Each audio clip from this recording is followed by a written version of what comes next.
Okay, सो हम लोग कुछ केटायंस देख लिए थे. We have discuss some cations of anion which will obeying octet rule. है ना?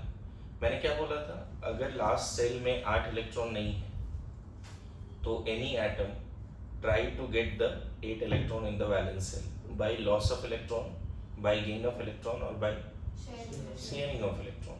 तो लॉस ऑफ इलेक्ट्रॉन से केटायन बनता है और केटायन बनने के बाद उसके पास 8 इलेक्ट्रॉन आता है. केटायन बनने के बाद उसके पास 8 इलेक्ट्रॉन आता है. ऐसे नो, तो ऐसे कम से कम 5-6 केटायन हमने लिखे थे क्लास में कि ऐसे केटायंस लिखो जो लॉस ऑफ इलेक्ट्रॉन के बाद 8 इलेक्ट्रॉन आ जाते हैं उसके पास. उसी तरह से एनायन भी है. कुछ ऐसे आइटम है जो 1, 2, 3 इलेक्ट्रॉन गेन करता है और फिर उसकी ऑक्टेट पूरा होती है. लेकिन जब वो गेन कर लेता है तो एनायन बना देता है ना. And then we have started neutral molecules. बहुत सारे ऐसे मॉलिक्यूल हैं जो शेयरिंग ऑफ इलेक्ट्रॉन से अपना ऑक्टेट पूरा करता है, जिसमें एग्जांपल कल 2 ही दिया था, एक N2 और एक H2 का एग्जांपल दिया था. सॉरी, N2 एंड O2 का एग्जांपल दिया था. यस और नो, है ना. उसी एग्जांपल को आगे बढ़ाते हैं. मतलब covalent molecule which are having complete octet, covalent molecule which are having each atom having complete octet by sharing of electron.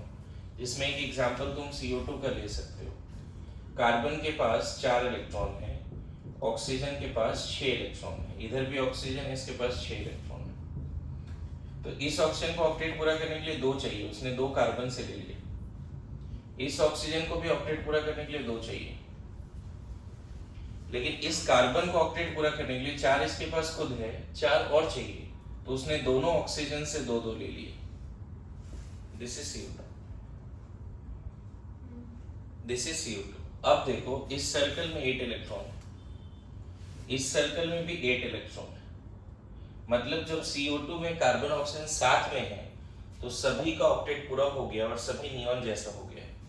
यहाँ पे देखो, इधर क्या कर देंगे, डबल बॉन्ड, ये इधर भी डबल बॉन्ड. यहाँ कितना इलेक्ट्रॉन से ऐड है, 4, तो डबल बॉन्ड. इधर भी कितने इलेक्ट्रॉन से ऐड है, 4, डबल बॉन्ड. रिमेनिंग इन दोनों ऑक्सीजन पे क्या दिखाना पड़ेगा, 4 इलेक्ट्रॉन बचे हुए हैं लोन पे.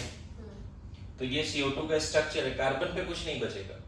लेकिन कंबाइंड सिचुएशन में देखो तो इसके पास कितना इलेक्ट्रॉन है, 4 इधर और 4 ऐसे. हो गया कि नहीं, 8 इलेक्ट्रॉन. कंबाइंड सिचुएशन में इसके पास कितने इलेक्ट्रॉन, 4 बॉन्ड है, 8 इलेक्ट्रॉन हो गए. यहाँ पे इसके पास कितने इलेक्ट्रॉन, 8 इलेक्ट्रॉन. अब समझ में एटमॉस्फेयर में CO2 क्यों है, क्योंकि एक कार्बन 2 ऑक्सीजन जुड़ता है तो मोक्ष की प्राप्ति जैसी बात है. ऑक्टेट पूरा हो जाता है सबका, है ना. लास्ट क्लास इसमें एग्जांपल में O2 और दूसरा एग्जांपल में N2 दिया था. अभी तीसरा एग्जांपल दे रहा हूँ. मैंने बोला था इसके भी 20 एग्जांपल करने के लिए, लेविस-डॉर्फ स्ट्रक्चर बनाने के लिए, है ना, इसके भी. फिर देखो फोर्थ और भी एग्जांपल देता हूँ. जैसे मान लो अमोनिया है, तो अमोनिया में नाइट्रोजन के पास 5 इलेक्ट्रॉन होते हैं, हाइड्रोजन के पास 1 होता है. हाइड्रोजन को ऑक्टेट नहीं पूरा करना, उसको हीलियम बनना है, डबलेट पूरा करना है, तो उसको बस 1 ही चाहिए इलेक्ट्रॉन. तो each hydrogen will take 1 oxygen 1 electron from nitrogen. तो देखो सारे हाइड्रोजन हीलियम बन चुका है. लेकिन ये नाइट्रोजन को ऑक्टेट पूरा करने के लिए 5 उसके पास खुद के हैं, 3 और चाहिए. तो वो हर हाइड्रोजन से 1-1 लेगा, हर हाइड्रोजन से 1-1 लेगा वो, तभी उसकी ऑक्टेट पूरा होगी. तो यहाँ पे देखो shared electron in hydrogen nitrogen के बीच में 2 है, इधर भी 2 है, इधर भी 2 है. तो इसका स्ट्रक्चर फिर ऐसे बनाएंगे. This is ammonia. अमोनिया में हाइड्रोजन हीलियम बन चुका है और नाइट्रोजन नियॉन बन चुका है. बोलो. फिफ्थ, मान लो वाटर. ऑक्सीजन के पास होता कितना है, 6. हाइड्रोजन के पास होता है 1. इस हाइड्रोजन को डबलेट पूरा करना है तो ऑक्सीजन से 1 ही लेना है. इसको भी डबलेट पूरा करना है तो 1 लेना है ना. और फिर यहाँ पे देखो ऑक्सीजन को पूरा करना है तो उसको 2 इलेक्ट्रॉन चाहिए, 6 उसके पास पहले से। अब इधर ऑक्सीजन हाइड्रोजन के बीच में शेयर्ड कितना है, 2 इलेक्ट्रॉन, तो यहाँ ऐसे दिखाएंगे। इधर शेयर्ड कितना है, 2, तो यहाँ पे 1 बॉन्ड, और इस पे रिमेनिंग कितना, 4 इलेक्ट्रॉन। और हमने जो रूल 1 से रूल 6 पढ़ा है उससे भी तो हम बना ही सकते हैं, लेकिन अभी मैं तुम्हें ये बता रहा हूँ कि देखो ये सारे ऐसे मॉलिक्यूल हैं जो शेयरिंग से या तो हीलियम बन चुका है, या नियॉन बन चुका है, या आर्गन बन चुका है। Structure banana is not a big deal for you, you can draw the structure, है ना। हम लोग उसमें प्रैक्टिस करते ही रहते हैं, हर दिन 5-6 उसका भी होमवर्क है कि हर दिन आप 10-5 भी प्रैक्टिस करो तो सीख जाओगे अच्छे से, है ना। तो ये वाला पार्ट है। वाटर में क्या हुआ, अब देखो वाटर कितना सारा जल ही जीवन है, देखो 2/3 वाटर बोलते हैं अर्थ पे है। क्यों है, क्योंकि हाइड्रोजन ऑक्सीजन अगर इस फॉर्म में है तो हाइड्रोजन हीलियम बन चुका है, ऑक्सीजन नियॉन बन चुका है। यस नो बोलिए, है ना। इस तरह से और भी एग्जांपल्स हम लोग दे सकते हैं। We have lots of example in which there is octet completion, जैसे CH4 है। कार्बन के पास कितने इलेक्ट्रॉन होते हैं बच्चे, 4 हाइड्रोजन, सबके पास कितना इलेक्ट्रॉन होगा, एक ही तो होगा ना, हर हाइड्रोजन के पास 1 इलेक्ट्रॉन होगा। हाइड्रोजन को हीलियम बनने के लिए 1-1 इलेक्ट्रॉन चाहिए, एक तो है उसके पास, बोलो। हाइड्रोजन को हीलियम बनने के लिए 1-1 इलेक्ट्रॉन चाहिए, लेकिन कार्बन हीलियम नहीं बनना चाहता है, कार्बन नियॉन बनना चाहता है। उसके पास 4 है, वो 4 और इलेक्ट्रॉन लेना चाहते हैं, देखो ऐसे। अब बताओ CH4 में क्या दिख रहा है, हर कार्बन हाइड्रोजन के बीच में 2 शेयर्ड है, तो कैसे बना दोगे, कितने बॉन्ड दिखा देंगे सिग्मा। देखो मीथेन में कार्बन नियॉन बन चुका है, और मीथेन में हाइड्रोजन क्या बन चुका है, हीलियम। हाइड्रोजन वगैरह generally try to get the doublet, good to go. Hydrogen generally try to get the doublet, है ना। एक और एग्जांपल देखो, 7th एग्जांपल यहाँ पे लिखता हूँ। जैसे एक फ्लोरीन के पास कितना इलेक्ट्रॉन है बच्चे, 7। यहाँ एक और फ्लोरीन ले लेते हैं, उसके पास भी कितना इलेक्ट्रॉन है, 7। इस फ्लोरीन को ऑक्टेट पूरा करने के लिए 1 ही तो चाहिए, और इसको भी 1 चाहिए। दोनों फ्लोरीन के बीच में सिर्फ 2 इलेक्ट्रॉन से ऐड है, तो 1 बॉन्ड दिखा सकते हो। देखो YF2, क्योंकि अगर FF बॉन्ड बन जाता है तो ये नियॉन हो गया, ये नियॉन हो गया। तुम्हें लॉजिक मिल रहा है, YF2, YCO2, Y ammonia, Y water. Water का फॉर्मूला H2O ही क्यों है, H3O क्यों नहीं है, लॉजिक मिल रहा है। अमोनिया NH4 क्यों नहीं है, NH3 ही क्यों है। 3 हाइड्रोजन आने से ही काम हो जाता है नाइट्रोजन का, 4 हाइड्रोजन नहीं चाहिए उसको। मीथेन का फॉर्मूला CH4 ही क्यों है, कार्बन को 4 हाइड्रोजन चाहिए, और वाटर का फॉर्मूला H2O है, ऑक्सीजन को 2 ही हाइड्रोजन चाहिए, देखो उससे काम हो गया उसका। अरे यस नो, प्रॉपर लॉजिक मिलता है केमिकल बॉन्डिंग में। And octet rule is a very important rule. Octet rule से हम लोग बहुत सारे मॉलिक्यूल्स को डिस्क्राइब कर पाते हैं, एक्सप्लेन कर पाते हैं। YO2, YN2, एटमॉस्फेयर में देखो 78% N2 है, और 2 नाइट्रोजन आपस में जब जुड़ता है, कल बताया था, पहला नाइट्रोजन 3 इलेक्ट्रॉन शेयर भी करता है दूसरे से, और उससे 3 लेता भी है।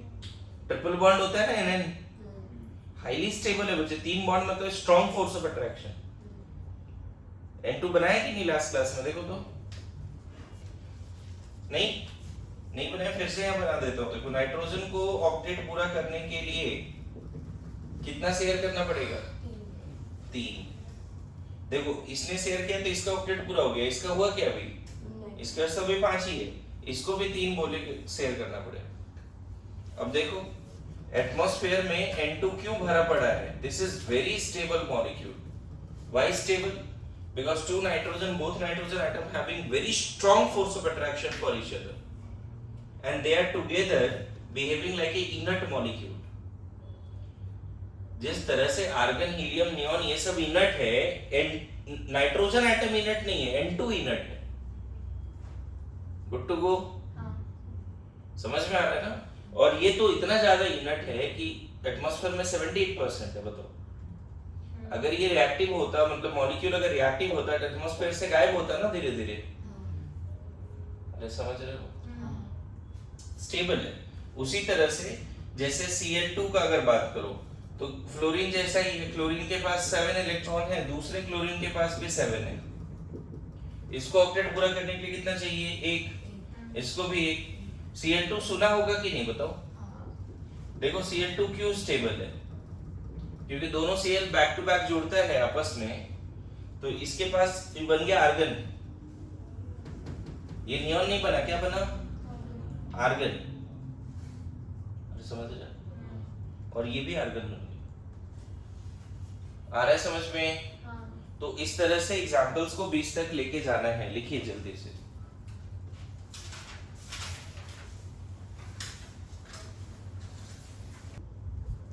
सो अभी तक आपने देखा ऐसे मॉलिक्यूल आए जो ऑक्टेट रूल फॉलो करते हैं। लिखो limitation of octet rule. Limitation of octet rule.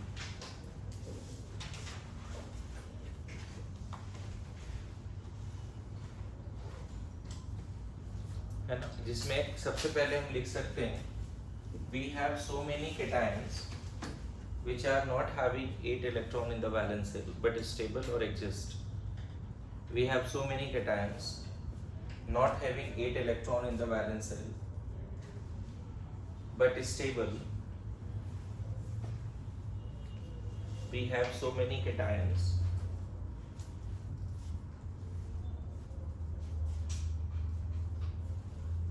है ना, not having 8 electron in the valence shell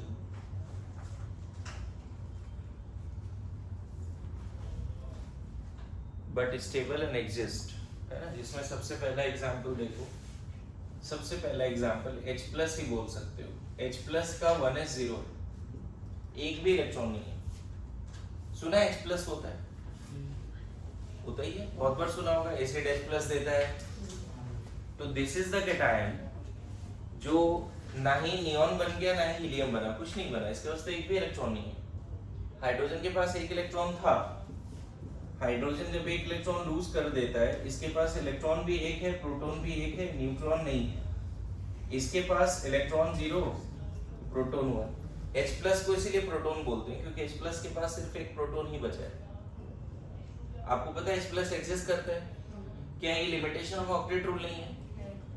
अगर वही सारे कैटायन एग्जिस्ट करने थे जिसके वैलेंस शेल में 8 या 2 इलेक्ट्रॉन होते, 2 मतलब फॉर हीलियम, जिसके वैलेंस शेल में कितने इलेक्ट्रॉन होने चाहिए थे? 8। अगर वही एग्जिस्ट करने थे, octet is the final criteria, तो ये एग्जिस्ट नहीं करना था।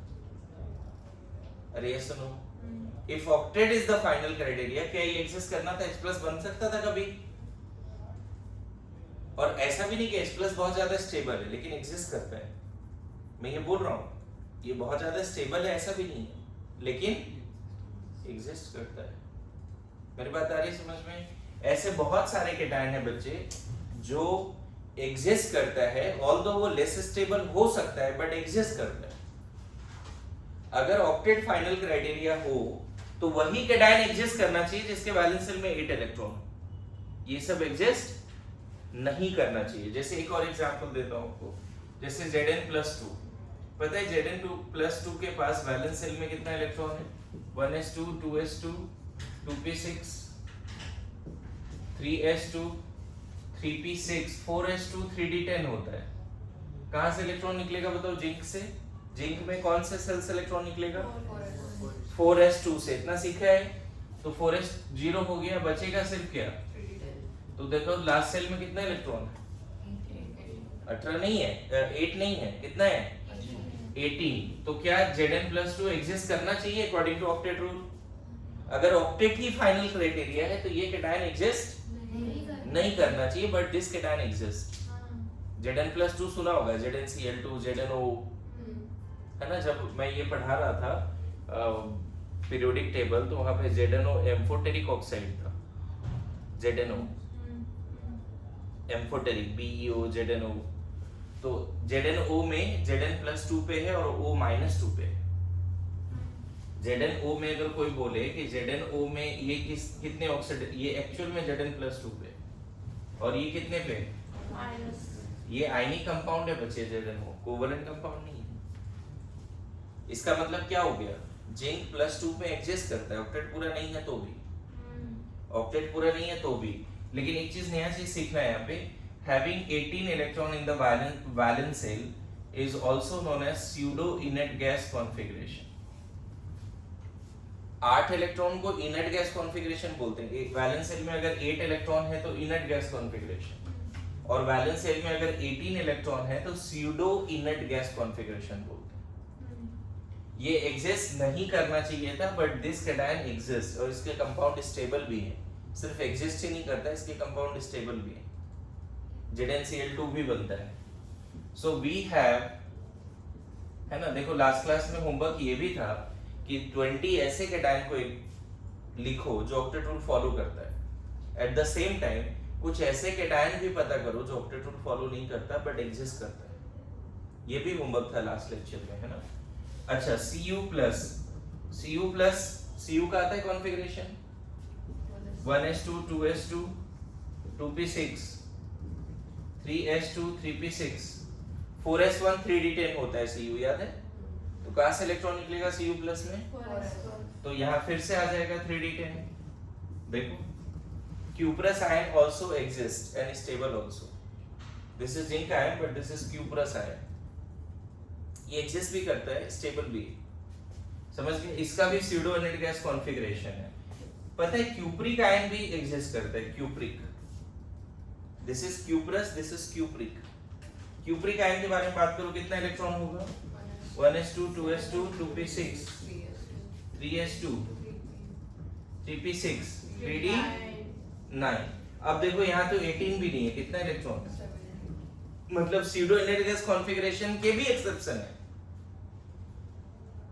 मेरे पास स्यूडो इनर्ट गैस स्टेबल होता है, just like inert gas stable होता है, स्यूडो इनर्ट गैस के भी एक्सेप्शन है। मेरी बात आ रही है समझ में। CuCl2 भी हो सकता है, CuO भी हो सकता है। CuO में क्यूप्रिक आयन है, कॉपर +2 पे, और CuCl2 में भी कॉपर, यहाँ पे ऐसा भी बना सकते हो Cu2O। इन दोनों में कॉपर कौन से ऑक्सीडेशन स्टेट पे है, +2 पे, और इसमें कॉपर कौन से ऑक्सीडेशन, यहाँ 2 कॉपर है Cu+, और एक ऑक्सीजन है -2 पे। इसको बोलते हैं क्यूप्रस ऑक्साइड, इसको बोलते हैं क्यूप्रिक ऑक्साइड। जब भी हायर ऑक्सीडेशन स्टेट होगा ना तो लास्ट में इक लगाओ, क्यूप्रिक। एक ही मेटल का अगर 2 कैटायन है तो जो लोअर ऑक्सीडेशन स्टेट वाला, कम चार्ज वाला है, उसके लास्ट में अस लगाओ, क्यूप्रस अस। समझे। तो बताओ क्या लगता है, ये सारे ऑक्टेट रूल के एक्सेप्शन है, नहीं लगता है क्या लूज करने के बाद वैलेंस शेल में 8 इलेक्ट्रॉन बचा, नहीं, इलेक्ट्रॉन लूज करने के बाद इसके वैलेंस शेल में 18 बचा, यहाँ भी 18 बचा, यहाँ कितना बचा वैलेंस शेल में 17 इलेक्ट्रॉन बचे। मेरी बात आ रही है। ये सब कैसे कैटायन है जो एक्सेप्शन ऑफ ऑक्टेट रूल है। एक्सेप्शन क्यों बोल रहे हैं ऑक्टेट रूल का, तुम देखो ना सोडियम के बारे में देखो, सोडियम जब 1 इलेक्ट्रॉन लूज करता था तो हम क्या देखते थे, वैलेंस शेल में कितने इलेक्ट्रॉन आ जाते थे, तो हम बोलेंगे सोडियम प्लस स्टेबल है because of octet rule. Yes और नो, सोडियम प्लस स्टेबल है because of octet rule, but this cations not obeying octet rule but also exist and stable also। good to go। so इस तरह के cation के list को आपको बच्चे 20 तक लेके जाना है कम से कम, है ना। अभी जैसे लास्ट क्लास होमवर्क था कि इस तरह के कैटायन के लिस्ट को 20 तक लेके जाने थे, ऐसे कैटायन जो ऑक्टेट रूल फॉलो करते हैं, ठीक है।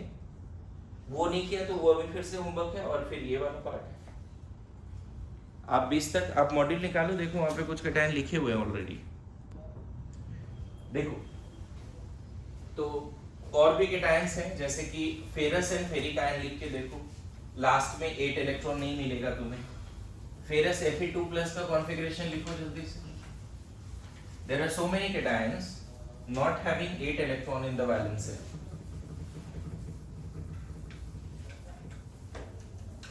लिखो फेरस का लिखा, यहाँ देखो फेरस में स्यूडो इनएडिकस कॉन्फ़िगरेशन भी नहीं है। फेरस का कॉन्फ़िगरेशन लिखा जी सब लोगों ने, Fe+2 क्या होगा बताओ? 1s2 2s2 2p6 3s2 3p6 3d6 होगा। 4s2 को 2 इलेक्ट्रॉन निकाल देंगे 4s2 से। देखो तो वैलेंस शेल में कितना इलेक्ट्रॉन है? 14। स्यूडो इनएडिकस नहीं है, लेकिन फिर भी फेरस आयन होता है, कभी सुना है? Fe+2 सुना है? FeO सुना होगा, फेरस ऑक्साइड नहीं, FeCl2 भी सुना होगा, फेरस क्लोराइड। और फेरिक भी एग्जिस्ट करता है बच्चे, फेरिक सब सेम होगा, यहाँ 3d5 होगा, वैलेंस शेल में 13 इलेक्ट्रॉन। फेरिक आयन भी एग्जिस्ट करता है, और फेरिक ऑक्साइड भी देखा होगा आपने, Fe2O3 फेरिक ऑक्साइड, यहाँ पे FeCl3 भी लिख सकते हैं।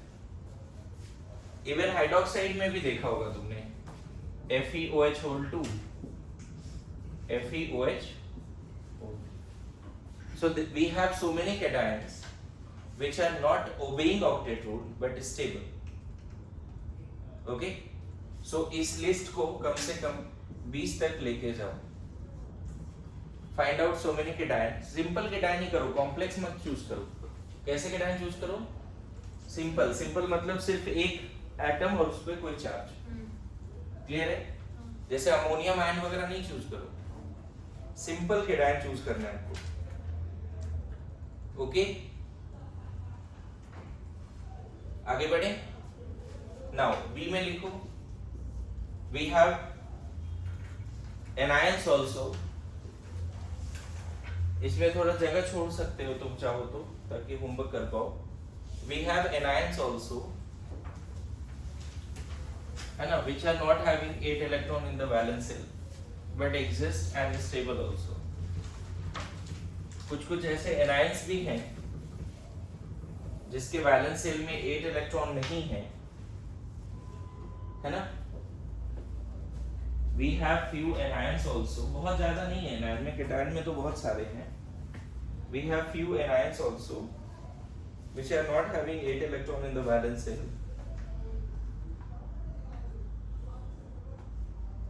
but stable also। ऐसे एनायन का एग्जांपल तो इसमें नहीं दिया है, लेकिन कोई ऐसा एनायन ले सकते हैं क्या, लग रहा है?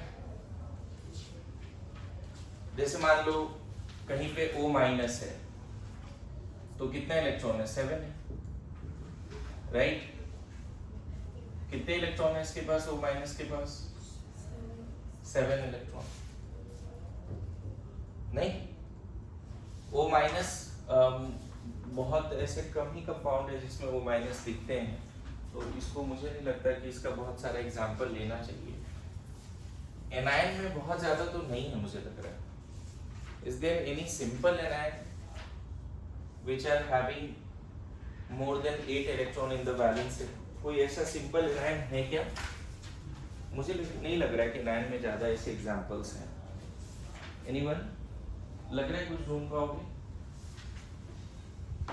अभी तक हमने इससे पहले जितने एनायन देखे थे सब ऑक्टेट पूरा कर रहा था, राइट? बोलो,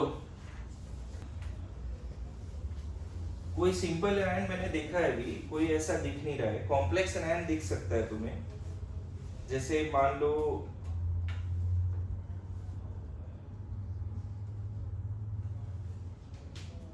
लो फॉस्फेट ले लेते हैं ओवरऑल, तो फॉस्फेट में अगर इसका स्ट्रक्चर बना पाओगे, स्ट्रक्चर जो रूल 1 से 6 पढ़ा है, क्या होगा बताओ? फॉस्फोरस सेंट्रल एटम, 3 ऑक्सीजन, ऐसे बोलो, 3 ऑक्सीजन पे 4 ऑक्सीजन, इस पे नेगेटिव, बढ़िया, फिर इतना आता है। अब गौर करो, अगर इस तरह से इसके पास कितना इलेक्ट्रॉन होता है? 6। 6 में से 2 गए ना, 4 बचेंगे। इसके पास 1 गए, 6 बचेंगे। इसके पास भी 6 बचेंगे। लास्ट क्लास बनाया था मैंने स्ट्रक्चर, बताओ। अब देखो ओवरऑल बताओ, इन सब का ऑक्टेट पूरा है शायद, गौर करो इसके पास टोटल इलेक्ट्रॉन कितना है बताओ, ये साइड वाले ऑप्शन के पास कितना इलेक्ट्रॉन है? 8 ऑब्वियसली 6 बचे हैं, दो बॉन्ड में। हाँ फास्फोरस के पास 5 होता है ना बच्चे, हाँ। तो पांचों गए ना फास्फोरस के। हाँ। बताओ इसके पास कितना इलेक्ट्रॉन है? 8, इसके पास 8, इसके पास इसके पास दिख रहा है आपको? लेकिन इसके पास कितना इलेक्ट्रॉन है? 5 बॉन्ड है, 10 इलेक्ट्रॉन। तो ओवरऑल मैं बोलूंगा ये एक ऐसा एनायन है जिसका सेंट्रल एटम ऑक्टेट को फॉलो नहीं करता। क्या बोला समझ में? ये एक ऐसा एनायन है जिसका सेंट्रल एटम ऑक्टेट को फॉलो, देख रहे हो सेंट्रल एटम के पास बॉन्डेड सिचुएशन में शेयरिंग के बाद 8 इलेक्ट्रॉन नहीं, कितना है? 10। ओवरऑल सिंपल एनायन तो हमें नहीं मिला, लेकिन ये एक ऐसा एनायन है जिसका central atom octet rule follow नहीं कर रहा है। क्लियर हो रहा है क्या बोल रहा हूं? तो इस तरह का बहुत सारा एनायन लिख के रख लो, है ना, सल्फेट, PCl6- S, कुछ एनायन मैं लिख देता हूं, लिख के रख लो।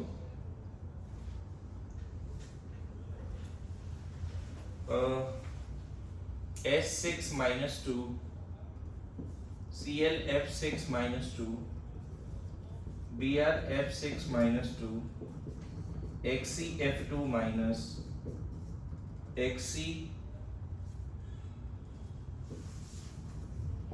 IF6-,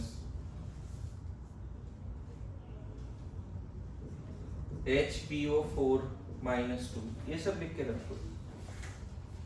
मतलब ध्यान रखना इन सब में सेंट्रल एटम ऑक्टेट को पूरा नहीं करता है। इन सब में कौन पूरा नहीं कर रहा है ऑक्टेट को? बोलो, सेंट्रल एटम। और एक चीज बता दूं, अगर सेंट्रल एटम के पास 8 से ज्यादा इलेक्ट्रॉन है तो इसको हाइपर वैलेंट भी बोलते हैं, हाइपर वैलेंट आयंस। क्या बोलते हैं इसको? एक्सपेंशन ऑफ ऑक्टेट है। ऑक्टेट जितना चाहिए 8, उससे ज्यादा इलेक्ट्रॉन है। अगर 8 इलेक्ट्रॉन चाहिए और उससे ज्यादा है तो हम बोलते हैं हाइपर वैलेंट। याद रहेगा? ये सारे मॉलिक्यूल में सेंट्रल एटम के पास 8 से ज्यादा इलेक्ट्रॉन है, साइड एटम के पास नहीं है। मैं बताऊं, साइड का ऑक्टेट पूरा है। इन सब का स्ट्रक्चर जब बनाओगे ना, जो मैंने रूल सिखाया उसके हिसाब से स्ट्रक्चर बनाना। रूल 1 से 6 बोला है ना, तो ये सब का स्ट्रक्चर बना के देखना। सेंट्रल एटम के पास 8 से ज्यादा इलेक्ट्रॉन मिलेगा। साइड एटम के पास पता है इन सब में भी साइड एटम ऑक्टेट पूरा कर रहा है, सेंट्रल एटम नहीं कर रहा है। बोलो, we have few anions, not simple anion, we have few complex anion which are not obeying octet rule. क्या ये सारे ऑक्टेट रूल फॉलो नहीं कर रहे हैं? सेंट्रल एटम नहीं कर रहा है। कौन नहीं कर रहा है? Central atom. बोलो, जैसे मेरे रूल के हिसाब से सल्फेट का स्ट्रक्चर बनाओ, बताओ।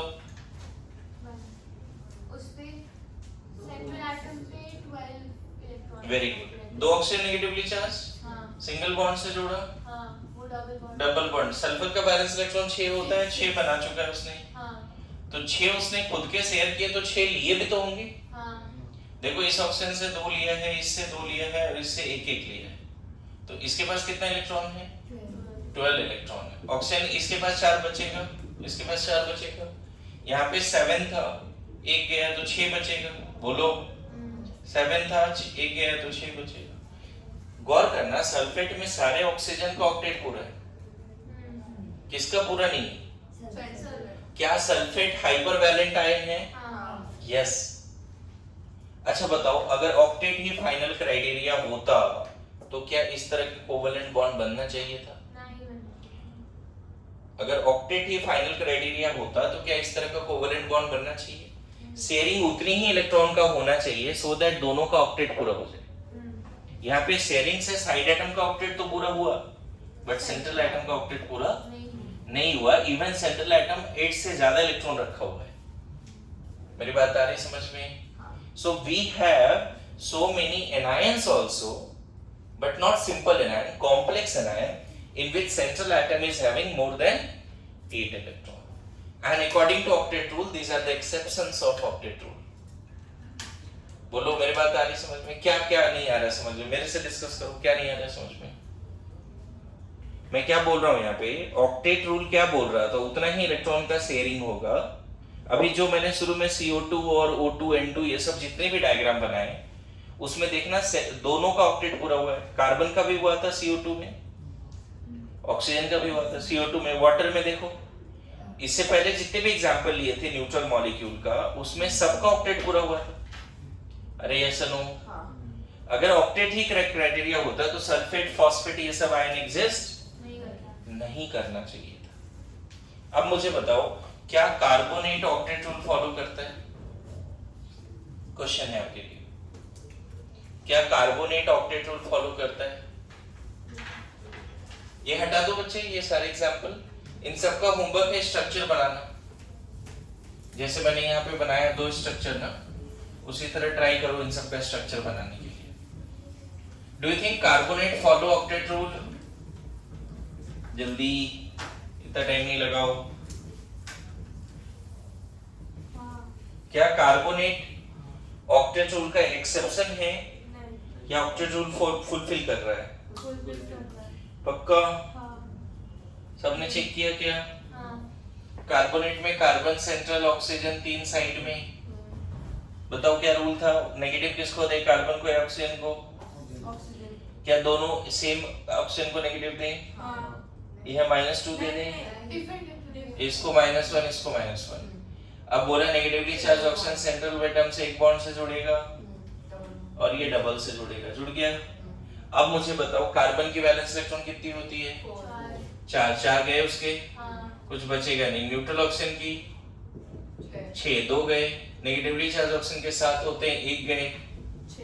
अब मुझे गौर करके बताओ, अगर तुमने रूल 1 से रूल 6 के हिसाब से स्ट्रक्चर बना लिया तो इसके पास बॉन्डेड सिचुएशन में कितना इलेक्ट्रॉन है? 8। इसके पास 8, इधर 8 और सेंट्रल एटम के पास, तो ये एक्सेप्शन नहीं है ऑक्टेट रूल का। Carbonate is not the exception. मतलब लेविस खुश होगा कि चलो कार्बोनेट को मैंने एक्सप्लेन कर दिया, ऐसे बोल सकते हैं ना। इवन लेविस ने ऐसा नहीं है, बहुत सारे मॉलिक्यूल को, लेकिन कार्बोनेट लेविस के हिसाब से, लेकिन सल्फेट फॉस्फेट लेविस के हिसाब से नहीं। मैं फिर बोलूं, अगर सेंट्रल एटम के पास 8 से ज्यादा इलेक्ट्रॉन है तो हाइपर वैलेंट याद रखना। क्या समझ में है? Now write down. नेक्स्ट, पहला हमने क्या लिखा? कैटायन, फिर दूसरा एनायन, तीसरा लिखो। There are few neutral covalent molecules, there are few neutral covalent molecules which are having more than 8 electron.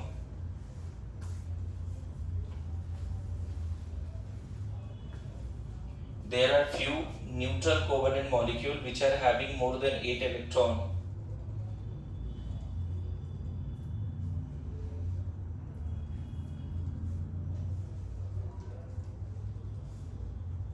Bracket में हाइपर वैलेंट लिखो। न्यूट्रल मॉलिक्यूल्स भी है जिसके पास 8 से ज्यादा इलेक्ट्रॉन है, ब्रैकेट में हाइपर वैलेंट लिखिए।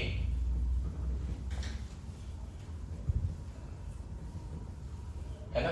कुछ ऐसे मॉलिक्यूल देखो, इसके एग्जांपल देखो, और ये एक्सपेंशन ऑफ ऑक्टेट है, ब्रैकेट में लिख लेना एक्सपेंशन ऑफ ऑक्टेट। ऑक्टेट 8 से ज्यादा इलेक्ट्रॉन है, इसीलिए हम क्या बोल रहे हैं इसको? एक्सपेंशन ऑफ ऑक्टेट, है ना? ये आपके देखो मॉड्यूल में जो मैंने 41 पेज बोला है उसी में लिखा हुआ है बी पॉइंट में। बी पॉइंट एग्जांपल देखिए, तुम बताओ अगर ऑक्टेट ही फाइनल क्राइटेरिया है तो क्या PCl5 एग्जिस्ट करना चाहिए था? PCl5 बना के चेक करो। आप देखोगे फास्फोरस के पास 10 इलेक्ट्रॉन है, न्यूट्रल है ये, फास्फोरस के पास 10 इलेक्ट्रॉन है। फास्फोरस का 5 वैलेंस इलेक्ट्रॉन होता है, पांचों उसने शेयर कर दिया। क्लोरीन का 7 होता है, हर क्लोरीन ने 1 शेयर किया है। तो अच्छा से देखो, साइड एटम का ऑक्टेट पूरा है, गौर कर।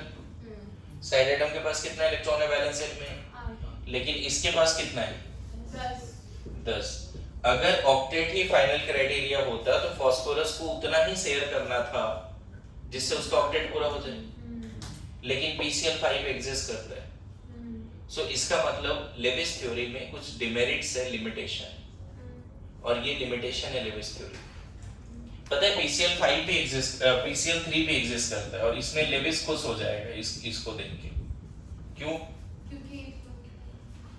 क्योंकि इसमें सब एटम ऑक्टेट पूरा कर रहा है। आप गौर करो, कोई ऐसा एटम नहीं है जिसने ऑक्टेट पूरा नहीं किया। गौर करो, PCl3 में इसके पास 8 8 8, इसके पास भी।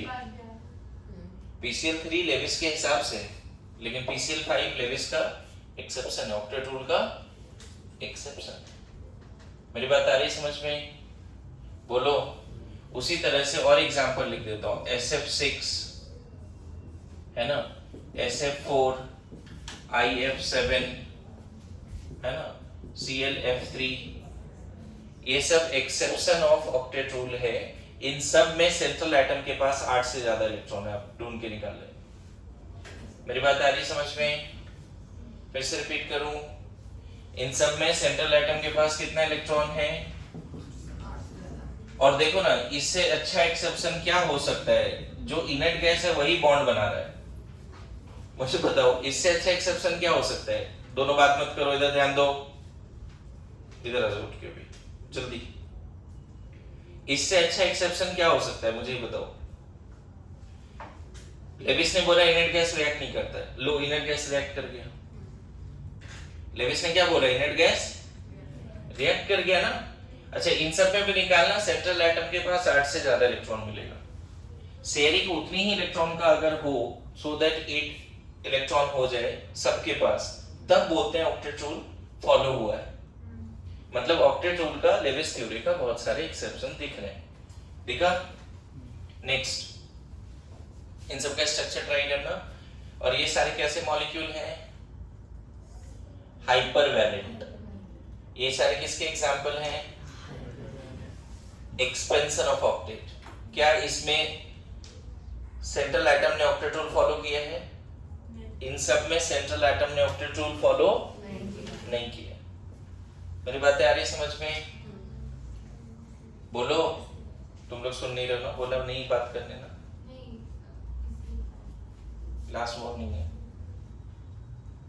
डन? लिखो, there are some molecule in which central atom is not having 8 electron, या less than 8 electron, but exist and stable also. There are some molecule in which central atom is not having 8 electron, central atom having less than 8 electron, not having 8 नहीं लिखो। There are some molecule in which central atom having less than 8 electron, stable and exist. Bracket में लिखो हाइपोवैलेंट molecules.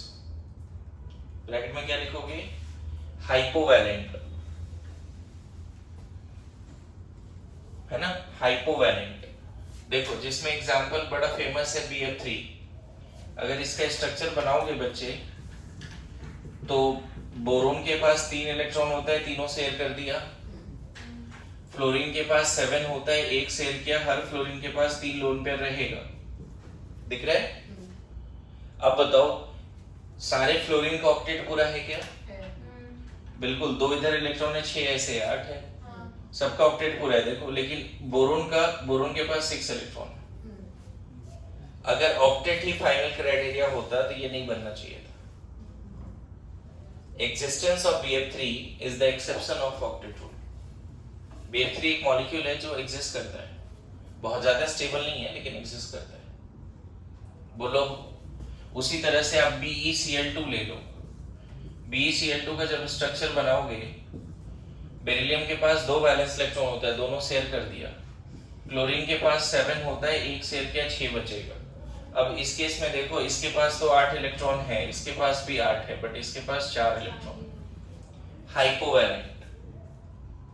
ऐसे question आएंगे कि which of the following are hypovalent.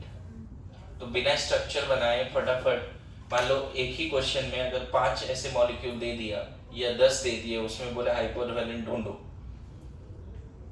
तो पता है वो तभी बना पाओगे जब सच में तुमने 200 स्ट्रक्चर पे मेहनत किया है, क्योंकि तुमको विद इन 1 मिनट उन सारे मॉलिक्यूल का स्ट्रक्चर बनाना पड़ेगा रूल 1 से 6 को देखते हुए। इसीलिए मैं बोल रहा था मेहनत करो उस वाले पार्ट में, क्योंकि नीट में ऐसे क्वेश्चन आ सकते हैं आउट ऑफ, या फिर ऐसे ही क्वेश्चन आगे मान लो 4 ऑप्शन में एक एक मॉलिक्यूल है और उसमें बोल दिया कौन सा मॉलिक्यूल है जो ऑक्टेट रूल फॉलो नहीं करता है, तो कम से कम 4 स्ट्रक्चर तो बनाने पड़ेंगे ना विद इन 1 मिनट। क्वेश्चन समझा? मान लो 5 कैटायन है या 4 कैटायन है, बोलते कौन सा कैटायन है जो ऑक्टेट रूल फॉलो नहीं कर रहा है, तो कॉन्फ़िगरेशन पे कमांड होना चाहिए उस लेवल पे कि तुरंत कैटायन का कॉन्फ़िगरेशन लिख दो। बोलो, लिख लीजिए ये सारे हाइपोवैलेंट है, BCl3, BBr3, BI3 है ना, AlCl3 है ना, these are the hypervalent molecules, hyper बोल रहा हूँ, हाइपोवैलेंट। आप देखोगे 41 पेज में स्टार्ट में यही सब दिया हुआ है ना, ठीक है। BH3 भी लिख सकते हो, BH3 बोरेन, इसको बोलते हैं borane, this is known as borane. इन सब में ऑक्टेट कौन फुलफिल कर रहा है? साइड एटम मोस्टली तुम देख रहे हो ऑक्टेट रूल फुलफिल कर रहा है, सेंट्रल एटम नहीं कर पा रहा है, ठीक है। तो फिर से जो मैं स्ट्रक्चर यहाँ लिख रहा हूँ, जो नहीं बना रहा हूँ, घर पे बनाइए एक बार स्ट्रक्चर बना के देखिए कैसे सेंट्रल एटम के पास 8 से कम इलेक्ट्रॉन है। जैसे इसको बना के बता दिया, इसके पास देखो 6 है, इसके पास 4 है, उसे इन सब का स्ट्रक्चर बना के देखो कि सेंट्रल एटम के पास 8 से ज्यादा है या कम है। मैं बताऊं, अगर 8 है तब तो ऑक्टेट रूल फुलफिल हुआ है। बोलो नाउ अगेन लास्ट वाला पार्ट है, लास्ट नहीं, कैटायन एनायन एक्सपेंशन, हाँ 5वां पार्ट है। There are some molecule which are stable but having odd electrons, ये भी important है, लिख लो। There are some molecule which are stable but having odd electrons in the bonded situation, having 8 electrons. There are some molecule which exist but having odd electron.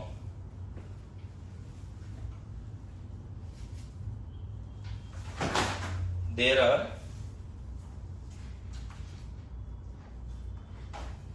some molecule है ना which exist but having odd electron। देखो इसमें example आता है NO का, NO का diagram बना के दिखाता हूँ। देखिए नाइट्रोजन के पास कितना इलेक्ट्रॉन होता है बच्चे? बैलेंस 5। ऑक्सीजन के पास 6। इस ऑक्सीजन को ऑक्टेट पूरा करने के लिए कितना चाहिए? 2 ले लिया उसने। अब अगर इसने 2 शेयर किया ऑक्सीजन को, तो इसने भी 2 ले लिया, ऐसा मान लो, इक्वल शेयरिंग हो गई। ऐसा करने से नाइट्रोजन को फायदा नहीं हुआ है, ऑक्सीजन का ऑक्टेट पूरा हो गया, लेकिन नाइट्रोजन के पास देखो बॉन्डेड सिचुएशन में 7 इलेक्ट्रॉन, 4 इधर और 3 ऐसे, इसको ऑक्टेट पूरा हो चुका है 8 इलेक्ट्रॉन। तो NO जो है नाइट्रोजन मोनोऑक्साइड एग्जिस्ट करता है, समझ पा रहे हैं? बहुत ज्यादा स्टेबल नहीं है लेकिन एग्जिस्ट करता है। सिमिलरली ऑड इलेक्ट्रॉन में NO2 का भी नाम आता है। इसका स्ट्रक्चर अभी फिलहाल के लिए मैं बना देता हूं, आप बस रफली लिख के चले जाओ। कितने हो गए? इसके पास 8 है, इसके पास 8 है, बट इसके पास अभी भी 7 है। मतलब बहुत ज्यादा स्टेबल नहीं है लेकिन उतना ही शेयरिंग होना चाहिए था। ये ब्राउन गैस भी है, नाइट्रोजन डाइऑक्साइड, कलर ब्राउन होता है इसका, समझ गए? Octet fulfil. देखो अभी तक ये हाइपरवैलेंट हाइपोवैलेंट में नहीं बोल रहा हूं, ऐसे मॉलिक्यूल जिसके कंबाइंड सिचुएशन में ऑड इलेक्ट्रॉन आ जाए उसका भी एक्सप्लेनेशन लेविस के पास नहीं था। क्लियर है? उसका भी एक्सप्लेनेशन लेविस के पास नहीं था। आपके मॉड्यूल में एक और एग्जांपल दिया हुआ है, इसका स्ट्रक्चर ट्राई करना। ClO2, एक और मैं लिख देता हूं ClO3, CH3 dot, CF3 dot, ये सब ऑड मॉलिक्यूल्स हैं जो बहुत ज्यादा स्टेबल तो नहीं है लेकिन आइसोलेट हुआ है। अब देखो यहाँ पे 41 पेज में 2 क्वेश्चन है सॉल्व एग्जांपल में, बताओ पहले का आंसर क्या होगा। क्वेश्चन पूछ रहा है कि कौन ऑक्टेट रूल फुलफिल कर रहा है, FeCl2, AgCl, CaCl2 और CuCl। क्वेश्चन ये है कि कौन ऑक्टेट रूल फुलफिल कर रहा है, इन चारों में ऑक्टेट रूल कौन फुलफिल कर रहा है। तो जहां पे डी ब्लॉक एलिमेंट्स दिख जाए ना बच्चे, उसका केटायन ऑक्टेट रूल फुलफिल नहीं करेगा। आप कॉन्फ़िगरेशन लिख के देखना, फेरस आयन है, Ag+ है, स्यूडोनेट गैस कॉन्फ़िगरेशन आएगा इसका, Cu+ में भी स्यूडोनेट गैस कॉन्फ़िगरेशन आता है। यहाँ पे कैल्शियम +2 है और क्लोराइड है, इसके पास 288 है और इसके पास भी 288 है। तो कौन फुलफिल कर रहा है ऑक्टेट रूल को, समझे। उसके बाद एक और क्वेश्चन है जिसमें पूछ रहा है कौन सा मॉलिक्यूल है जो ऑक्टेट रूल को फुलफिल नहीं कर रहा है।